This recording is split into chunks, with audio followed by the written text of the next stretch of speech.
Ang first offense po is 1,500. Okay. Ano po? So, dikit na lang bagong helmet na po. Bagong helmet na yan. Totoo po yan. Okay. Kaya ang advice mi nga ni magbakal na lang po. Ano, ta nga rig day kita magkulog na maray ang buota, mas maray na magbakal na lang kita, makakapili pa. Si gusto ta pa. Gayon po ni. Gayon na teknolohiya para po naman sa mga dikit ang espasyo, no? Ning gusto ning mag-produce si mga petsay, lettuce, then at the same time pagtubo, magpadakula ng mga hito o tinapya. Actually, interesado po kita kani.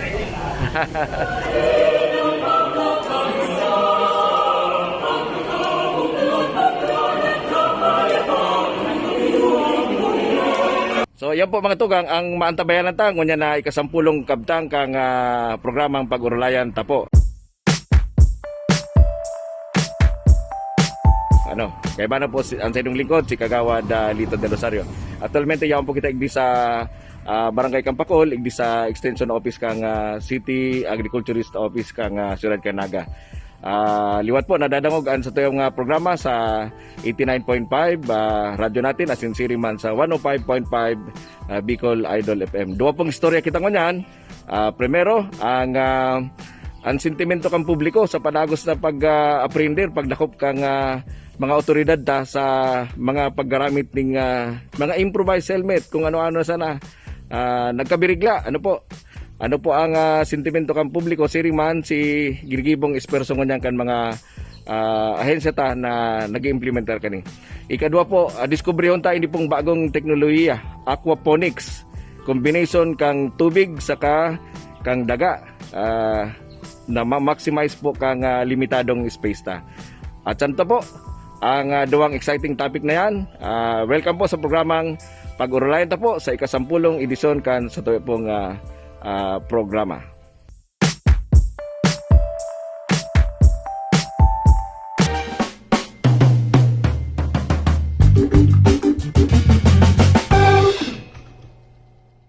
Diyos mabalus po sa samuyang mga partners sa programang Pag-Urulayan Tapo. Engineer Boy Aman of Enjoy Realty and Development Corporation. Experience and expertise from www.enjoyrealty.com.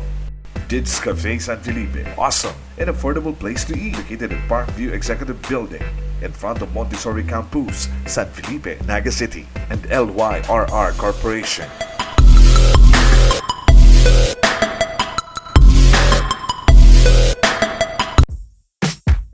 Beno po sa primerong istorya, kaulay ta po si Mr. Eric Torrecampo, ang Assistant Chief of Office kang Land Transportation Office igdi sa Ciudad Canaga. Kaulay ta po nga si Sir Eric Torrecampo, ang Assistant Chief of Office kang LTO Naga City. Na-again may nga sa kasentruan kang Naga habang labo-labo ang pangsitar. Kada ko nagpaabot sa Sir Eric ding sentimento tungkol sa pag-revive nindo kang kampanya sa mga traffic regulations. Pwede tawing paki-explain ini. Actually sir, haloy na ini yung batas regarding sa Helmet Act of the Philippines, ano po, na RA 10054. Okay. Na dapat po inuobliga ang gabos na mga motorista nagagamit ng motor na magamit po kang C-standard helmet. Okay. Ano po, pinagbabawal po kang batas na magamit kahit itong mga substandard or kaya naman may yung ICC mark or bako man talagang helmet na para sa pagmotor. Halimbawa, itong mga sa construction worker o kaya naman itong ngayong sa baseball cap o baseball helmet or mga sports helmet, bawal po yan. Ang inaano po kang safety standard para sa seguridad kang mga motorista is itong motorcycle helmet na mapupurtihiran ang satuyang payo mismo. Ano po, sa inkaso na magkaugwan ng disgrasya or pag ano kang satuyang sasakyan. Dako lang kayo talaga nagkabirigla. Siguro iniisip pa nila, nagka-pandemic, then kulang si income, mayang kwarta, then all of a sudden manamong problema na magbakal ng medyo mahal-mahal man pati ni Sir Eric Iyo po, helmet to ni. inot na inot po, reiteration po siya. Oo. Reiteration kang satuyang batas para lang maputihiran o matawan ng proteksyon ang satuyang mga motorista. Ano po, ang ano ta po dyan is dapat isipon ka sa tuyang motorista. So, kapakanan si buhay na pwedeng maisalbar. Nakakapag-invest po nga ni kita sa sasakyan. Sana kabali Sa itong motor safety kang mga masakay kasi nagagamit kang sasakyan. Okay. Lately, Sir Eric, nagkanda ka mo ng deputation sa mga Yes, sir. force multipliers kang LTO? Yes po. Sa deputized agents na po, kang nakaaging simana 14 and 15, nagkandak po kita ng deputation training para sa mga baguhan, Okay. orientation sa baguhan, refresher course para sa mga datian, para sa mga bagong batas, as in sa ano pa ini yung mga kinakaatubang ta, sa panahon na arog kaniyo po in the new normal, ano ang dapat, paano ang implementation ng satuyang mga traffic rules, mga batas trapiko, paano taman niyo hinahandaan as in aatubangon. Sisay tabi si mga participants naman, Ang Sir Eric? inimbitaram ta po duman si mga public safety officer, Okay. mga deputized agent ta sa PSO Naga, si mga halik po sa PNP Naga, and also from the LTO. Yaon po duman si RD Ranches, si RD Regional Director Francisco Ranches, yaon si Sir Gumba, Rene Gumba, ano po, asindakol pang iba po na Okay. nag-attend. So, ini po, every now and then, nahihiling ta mga tugag dyan sa sentro, bako lang sa sentro, kundi sa iba pang parte ka Naga, si implementation, bako lang ta, kumbaga sa nakabirigla, but because ang purpose man kanikang LTO is really to ensure na maray ang kaligtasan kasi sa to yung mga, lalo na nga paradako lang aksidente. Totoo po Sa, yan. pa yan, okay. Sarap pa pong itong sa mga registration ka mga bihikulo, buta man i-cover ni sa discussion dahil ang iba po may mga accredited na kuya na ba kita sa Pamplona, sa iba pang mga pwede tabing ma-explain. Sa ngunyan Sir po, Eric? ugwa kitang bagong ini-implement na pinatupad kang Land Transportation Office, as in kang Department of Transportation. Ito pong dating manual inspection kang mga sasakyan, tinao po ito sa Private Motor Vehicle Inspection Center. Ugwa po kita sa Pili, ugwa kita sa Pamplona. Okay. Si mga light vehicle po and mga single motor cycle, duman mapuun ang registration nila. Ibig sabihin po, mapa-inspection duman, kabali na ang emission. Pagpasado po sa safety standards na kaipuan na i-check duman, saka po madadara ang papeles sa LTO para sa registration. Okay, so may dua po silang choices. It's Yes, either po. Pili or Pamplona. Yes po. Parehas po yan accredited kang Department of Transportation. So dati-dati po surok-sukan kita ingdi sa LCC. Ngunyan pwede mo na sindang duman sa lugar na ito. Opo. Para ma-declare po si LTO Naga, kaya Okay. din po ang LTO na magkaugad. Duman sa mga estudyante, Sir Eric, pirang edad bago makakuha ng student license? Sa student permit po, 16 years old. 16 years old. Allowed na po siya, pero Basta may kaibanan. may kaibanan na Okay. parental consent o may Okay. pagtugot ang magurang. Tapos pwede na po siya mag-apply ng lisensya pag edad na 17. Okay. 17 years old pwede na po mag-apply. Pero dapat mag-undergo siya ng Theoretical driving course, Okay. halin po sa mga accredited driving school. And kung license na po, is dapat ugo siyang 8 hours practical driving Okay. course. talikadakol mo niya ng mga kubines na gadalan. So 16 years old, pwede na ka mo mag-apply ng student permit provided ikaw ka mo ng training Yes. duman sa accredited na mga Driving school. 8 hours na theoretical 15 hours, sir. 15 hours then practical na. Okay, Sir Eric, ikaw ka Yes, po pong gustong idagdag? Sa gabos pong motorista, ang pangapudanta, perming sa pagsakay, sa paggamit ng sasakyan, safety po ang satuyang isipon permi. Makaabot kita sa mga dudumanan na sigurado mayong remalato. Isingit ni Sir Eric si penalty katong for example si itong improper use kang helmet. Sa mayo pong gamit na helmet, improper use of bakong standard helmet or improper use kay NIO, ang first offense po is 1,500. Okay. Ano po? So dikit na lang bagong helmet na po. bagong helmet na yan. Totoo po yan. Okay. Kaya ang advice mi nga ni magbakal na Magbakal lang na po. Ta nga rig day kita magpulog na maray ang buota, mas maray na magbakal na lang kita, makakapili pa. Si Gustuta pa. Opo. Ano po? So, Yan ang 1.5 ano first offense. dyan. First offense. Second offense is 5,000. Okay. 3,000. Third offense is 5,000. Succeeding offense is 10,000. Tapos revocation of license. So, kung ako po sa Indo, mabakal na lang ako ng bagong Yes. helmet. Yan ang mas advice. Thank you po. Sir Eric, thank you. po. Salamat. Thank you, Salamat. thank you. Okay, Thank you, okay. sir. Yung sinigpapatupad din ng mga argo na helmet, yung ano na, pero itong, kumbaga, nag-iiwas lang sa disgrasya, ang ano ba nga, ang, para, nikaetig babawal lang, ano, ang itong coconut helmet daw. Ito kaya, pag na ano ito, pag na-disgrasya ka ito, posibleng hindi mo kakarasgas, safety kaligdig, nakapulpis po. Magsunod na lang po sila sa tigpa pa-utog ng ano, gobyerno. So minsan po daw makulog talaga sa daghan ang pagsunod sa mga regulasyon pero gabos man po mga batas. An pag-iisip po kani ang ikakarahay niya to ang sa tuyang safe travel asin makabalik po kita sa tuyang po mga pamilya na nasa maray na kamugtakan. So liwat po nadadawog kita sa 89.5 radyo natin asin siriman sa 105.5 Bicol Idol FM. Babalik po kami sa tiyan sa tuyang pong ikaduwang istorya. Celebrate in gracious settings among family and friends. Visit our cafe and experience our delicious menu for group meals. Dids Cafe San Felipe. Awesome and affordable place to eat.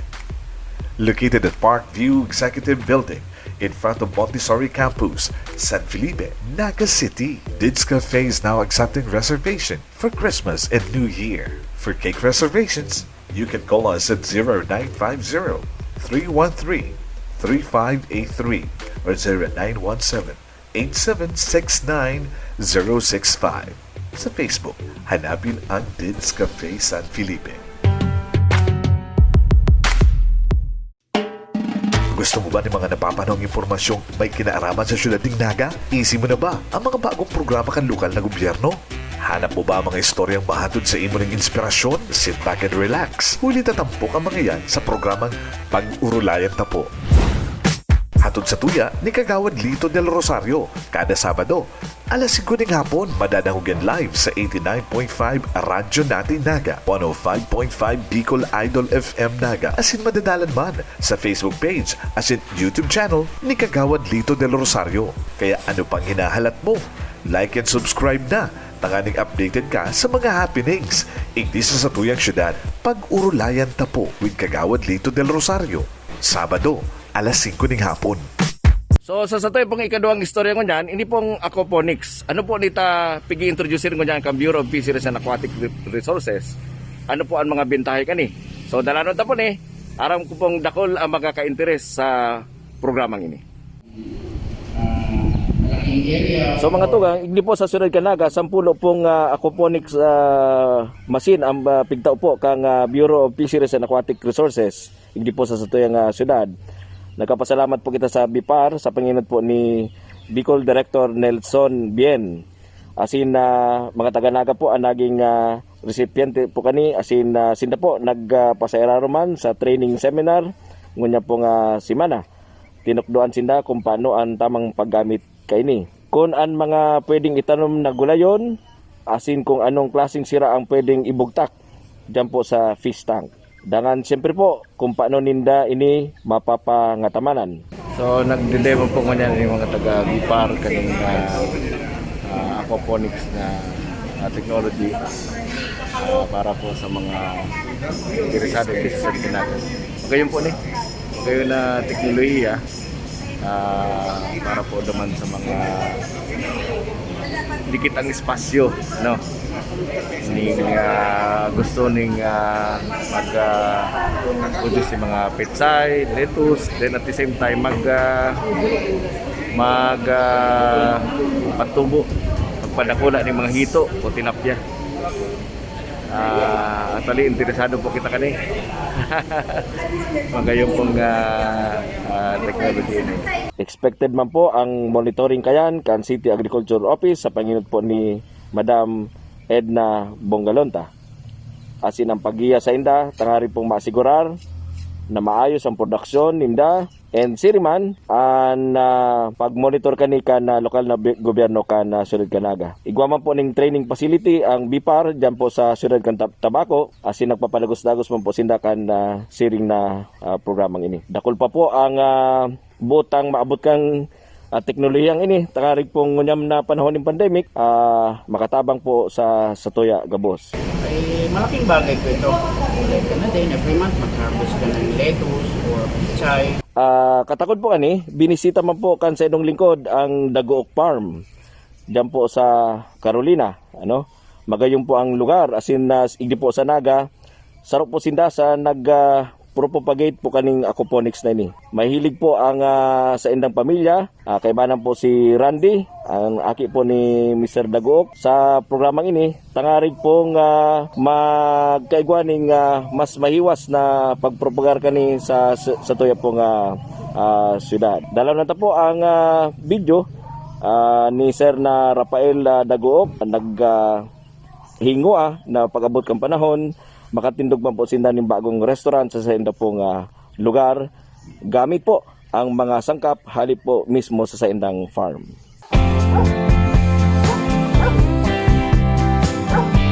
Ang aquaponic na yan, nag-seminar kayan si Aki ko sa Australia mismo, ang aquaponic. Kasi natawag na aquaponic dahil yung isda, may pistang yan eh. Yan yung pistang.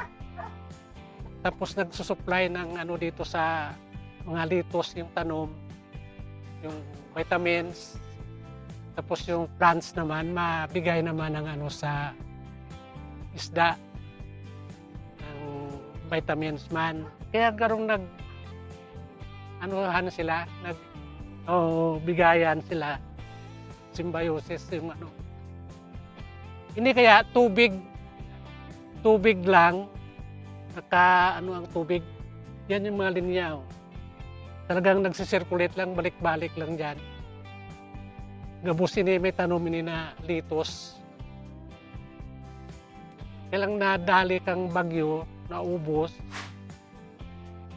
Yan, yung iba na yan, puros gapo lang yan, tinatanuman man ng iba-ibang plants.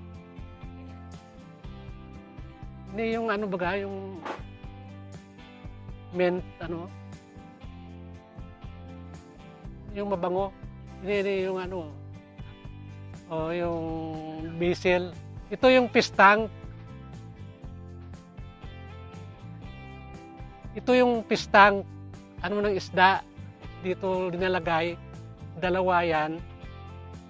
Andun na kaya yung drum na saro. Nagsisirculate lang. Ito yung niya, yung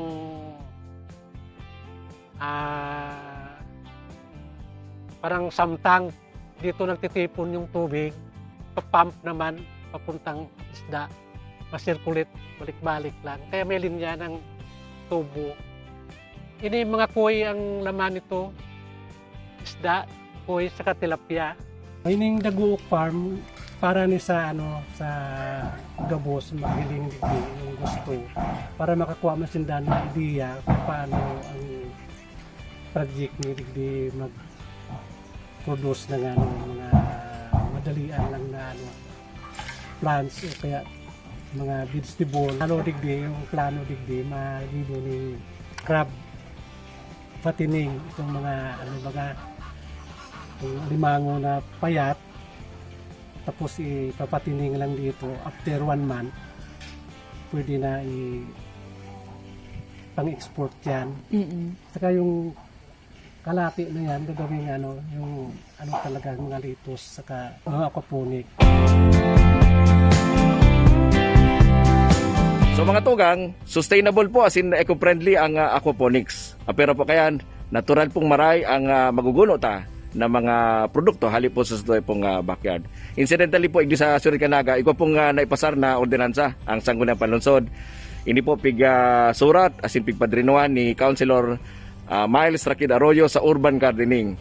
Basaon ta po ang mga provisions kani, magayon po ni, may mga benepisyo, may mga incentives na itatao po sa mga kababayan ta na mapursigi and siriman sa mga barangay na iyo po ang manginginutan sa pag-implementar kanipong urban gardening ordinance pong ini kan sa tuya pong ginagalangan Councilor Miles Rakid Arroyo kan Sangguniang Palusod piga tulod ni Vice Mayor Nene Eliasi sa siriman na pirmahan na po ni Mayor Nelson na Ligason. So sa liwat, nadadango po kita sa 89.5 radyo natin asin siriman sa 105.5 Bicol Idol FM.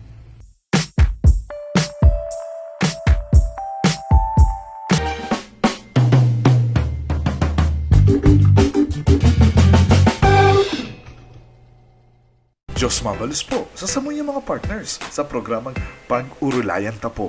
Engineer Boy Aman of Enjoy Realty and Development Corporation. Experience and expertise from www.enjoyrealty.com. Dids Cafe San Felipe. Awesome and affordable place to eat. Located at Parkview Executive Building in front of Montessori Campus, San Felipe, Naga City. And LYRR Corporation.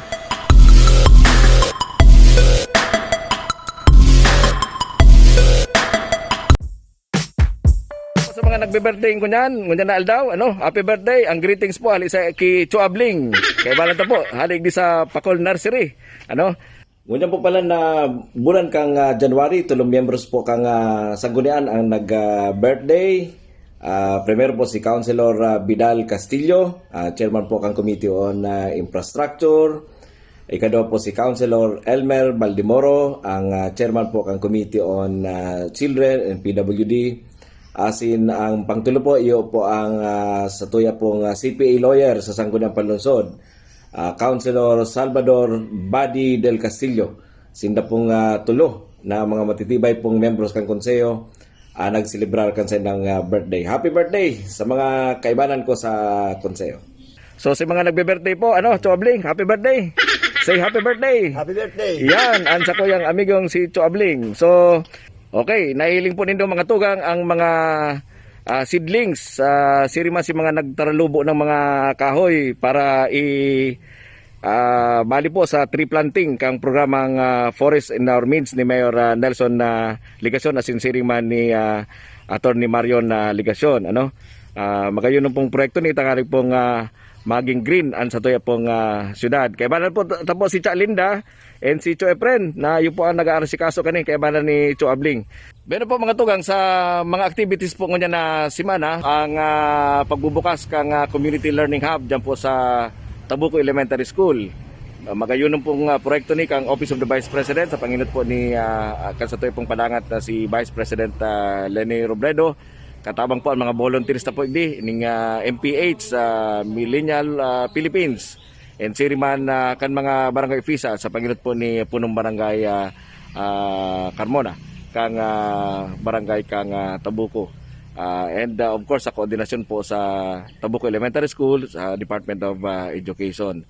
Para po ni sa mga kaakianta na nag-undergo ning modular learning and tangari pong magiyahan sindakan si mga volunteers ta. Salamat po, Vice President Leni Robredo.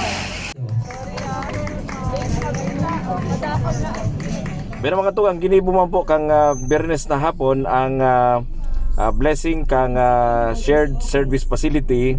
Ini po piga tarabangan po kang Department of Trade and Industry asin kang Office of the Vice President. Ini po sarong food processing center na imamanihar po kang Panikwason Highland Farmers Association.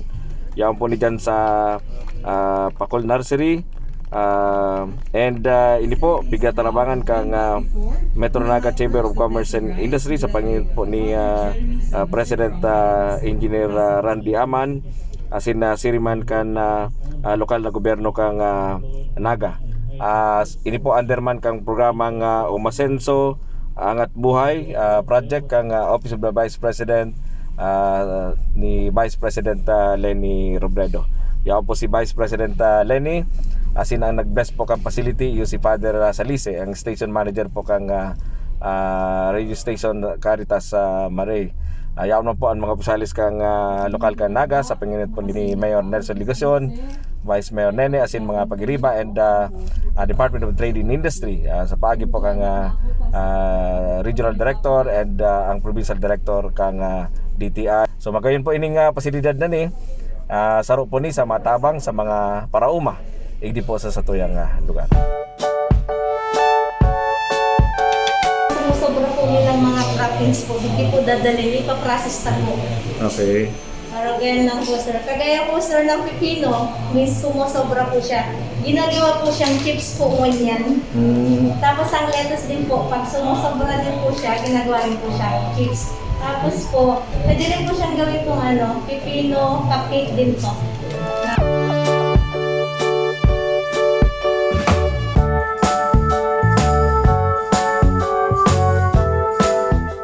At the same time po, nagkaigwa po kita ning pag-unveil kang plano para po sa Panganiban Regreening Project. Pig-unveil po ni kan mga city officials kang Naga, kay banan po ang mga yaon po sa private sector, lalo na po ang Metro Naga Chamber of Commerce sa panginut po ni kang bagong nindang presidente, si Engineer Aman.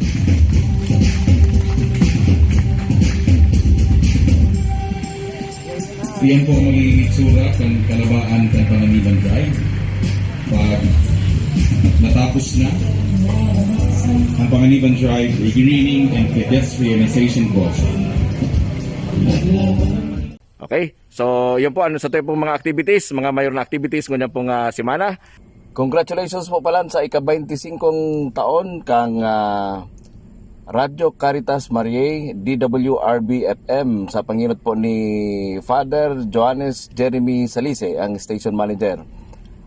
Kang nagtalikod pong aldaw, nagkaikwasin na kan selebrasyon kang ika 25th year of operation sigdi po sa satuyang lugar.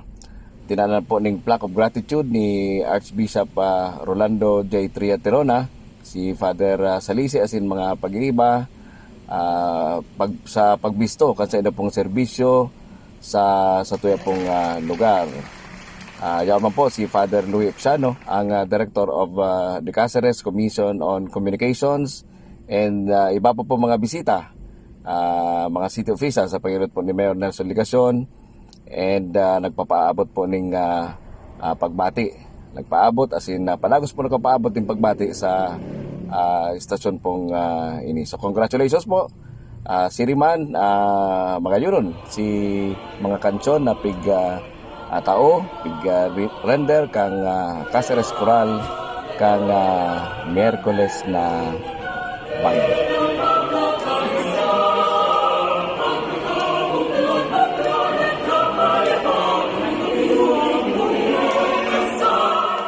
Beno, ngunyan po pala na simana, pigbukasan igdi po sa Sunod Kanaga ang bagong pizza house. Yaon po lang yan dyan sa katayid kang Mercury Drug bago po magabot sa Emily. Nakaibanan taman po si Boss Carepa, ang pinakamatinding vlogger. Ano? Sabi ko kay Boss Carepa, pag site visit niya duman sa Papatantan, iiba niya ko, tangarig mahiling taang pamusong Papatantan. Salamat po Ma'am Dayan and Sir Jude Baroa, mga taga-Albay po, nag-invest igdi sa Sunod Kanaga. Kaya namitan po nindo ang masiram na pizza diyan po sa Mikoy's Pizza House along Peña Francia Extension igdi po sa Sutuyang Syudad. Welcome po sa Sunod Kanaga.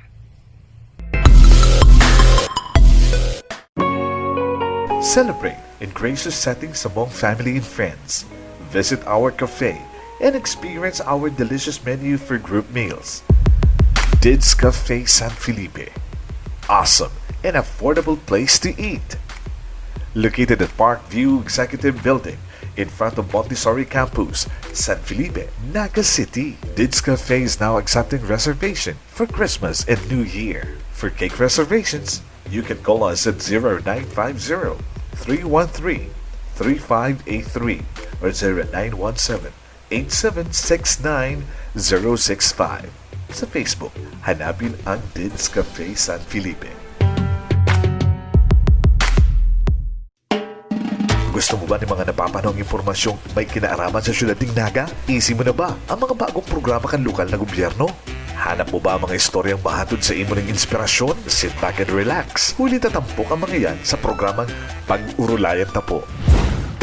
Hatod sa tuya ni Kagawad Lito del Rosario kada Sabado Alas 5 ng hapon, madadahugan live sa 89.5 Radyo Natin Naga, 105.5 Bicol Idol FM Naga, asin madadalan man sa Facebook page asin YouTube channel ni Kagawad Lito del Rosario. Kaya ano pang hinahalat mo? Like and subscribe na, tanganing updated ka sa mga happenings. Igdi sa Satuyang Syudad, Pag-Urulayan Tapo with Kagawad Lito del Rosario. Sabado, alas 5 ng hapon. Nagpapasalamat po ako sa liwat tindong pagantabay sa programa pong Pag-Urulayan Tapo. Igdi sa 89.5 radyo natin sa Panginoon po kang mabuot na si Madam Mape Mariscal and Siriman sa Bicol Idol FM sa Panginoon po kang Idol ng Bayan, Bong Villacruz. Nadadalan po ni sa Facebook ni Kagawad Lito del Rosario and sa Satoy pong YouTube channel. Salamat po sa mga padagos na nagpapaabot kang suporta. Ingat po kita. Taan weather tangon yan talagang pirming na naguran, minsan mainit. Natimingan ta po igdi si Choabling sa City Agriculture Office Extension, igdi po sa Pakol. Naggagabi-gabi, nagpapakaray kan sa indang mga pig-assign na mga trabaho igdi po sa barangay kang Pakol. So salamat pong maray sa sendo. Happy weekend, keep safe, mabalos po.